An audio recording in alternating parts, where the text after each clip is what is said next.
Salut, c'est Trado, voilà ma vidéo de mise à jour pour l'or. La séance de vendredi est plutôt encourageante puisque malgré une attaque assez féroce contre la moyenne mobile à 20 séances, eh bien l'or sort renforcé de la confrontation puisque les plus bas ont été atteints en milieu de séance, là avec la résistance à 1371 touchée et l'oblique mauve pénétré, mais nous clôturons plutôt dans de bonnes conditions puisque nous clôturons au-dessus de la moyenne mobile à 20 séances.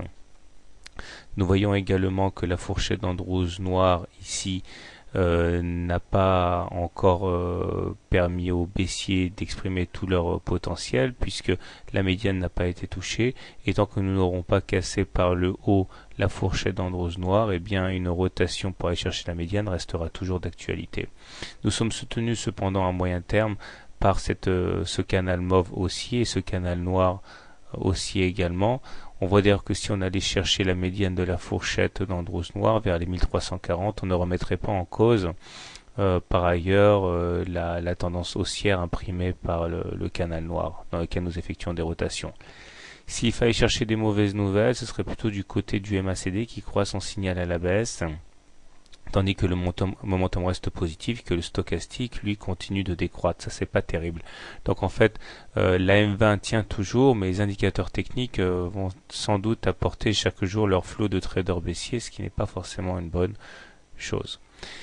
Alors, par ailleurs, en hebdomadaire, on voit que la séance, la semaine en l'occurrence ici, n'a pas véritablement permis aux baissiers de prendre la main, puisque nous terminons au-dessus de la moyenne mobile à 7 séances, au-dessus de la moyenne mobile à 20 séances, des séances ici en fait sont des semaines, et le MACD reste au-dessus de son signal, au même titre que le momentum reste positif et que le stochastique tente de subsister dans sa zone de surachat, c'est-à-dire au niveau des 80.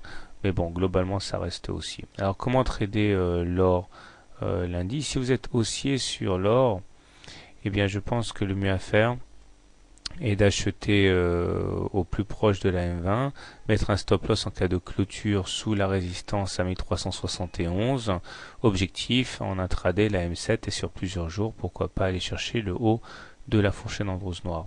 Si vous êtes baissier, par contre, deux solutions. La plus évidente me semble de shorter la M7, c'est-à-dire que sur contact avec la M7 et sur retournement sur les unités courtes, on short. Stop loss en cas de clôture au-dessus de la M7. Objectif en intraday, aller chercher donc la M20 et sur plusieurs jours, pourquoi pas tenter d'aller chercher la médiane de la fourchette d'Andrews noire. Voilà. Personnellement, nous sommes à la limite du scénario haussier, donc je continue à privilégier les trades haussiers. Il demeure que la multiplication des signaux d'alerte tendent à me faire relativiser un petit peu cette opinion haussière qui est de plus en plus fragilisée. Donc voilà, bonne soirée, bon trade et à demain.